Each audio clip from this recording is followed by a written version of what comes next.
Maths और science ही पढ़ाना चाहिए, रिलीजियस जो स्टडीज़ है वो घर पे होनी चाहिए। आप क्या कहना चाहिए? आसाम में 7 लाख लोग सैलाब से मुतासर हुए हैं, 18 लोगों की मौत हुई है, मगर ये मुख्यमंत्री को आसाम की जनता की तकलीफ की फ़िक्र नहीं है, उसको मदरसे की फ़िक्र है। ये मुख्यमंत्री को जानना चाहिए, जो हिस्ट्री का वीक स्टूडेंट है, कि जब संघी लोग अंग्रेज़ों से मिले हुए थे और जेल में बैठकर अंग्रेज़ों से माफ़ी की भीख मांग रहे थे, यही मदरसे के ज़िम्मेदारों ने अंग्रेज़ों के ख़िलाफ़ जिहाद का फतवा दिया। यही मदरसे से पढ़ने वाले लोगों ने अंग्रेज़ों के ख़िलाफ़ अपनी जानें दे दी, और ये इनका एक इन्फीरियरिटी कॉम्प्लेक्स है। वो इस तरह से इन्फीरियरिटी कॉम्प्लेक्स को छुपाने के लिए इस तरह की बकवास करते रहते हैं। क्या राजा राम मोहन राय मदरसे में पढ़े थे या शाखा में पढ़े थे? और शाखाओं में और मदरसों में फ़र्क ये है कि मदरसों में इंसानियत का सबक सिखाया जाता, इंसानियत से हमदर्दी और मोहब्बत का पैगाम दिया जाता। तो इनको ये चीज़ें समझ में नहीं आती, और इनको ये बात समझने की ज़रूरत है कि मदरसों में साइंस, मैथ्स सब पढ़ाया जाता, और मदरसों के ज़रिए से ही भारत को और ख़ूबसूरत बनाया गया। तो इनको इन सब चीज़ों से मालूमात नहीं है। और आखिरी बात यह है कि नरेंद्र मोदी की सरकार क्या मदरसा मॉडर्नाइजेशन की स्कीम नहीं चला रही है? क्या सालाना भारत की पार्लियामेंट में उसका बजट मंजूर नहीं होता है क्या?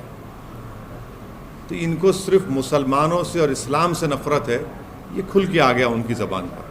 लेकिन सर अब राजस्थान में भी सेम कंट्रोवर्सी, वही जवाब है। देखिए, मोदी सरकार में क्या मदरसा मॉडर्नाइजेशन स्कीम नहीं है?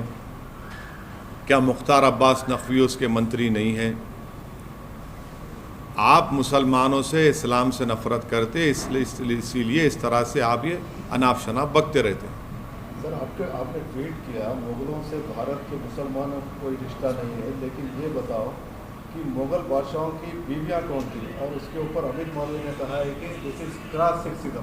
तो ये क्या विशेष था, क्या बोलना चाह रहे थे सर आप? वो आप बोलते रहता, उन्हें बच्चा है, उसके बातों पे क्या बोलना।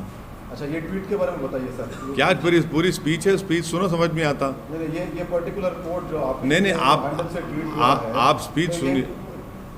इतना पीस जो है काफ़ी। नहीं, आप स्पीच सुन लीजिए। हाँ, मैं मुग़लों को ज़िम्मेदार करार देता हूँ पेट्रोल की कीमत का, बल्कि औरंगज़ेब ज़िम्मेदार है पेट्रोल डीज़ल की कीमत का।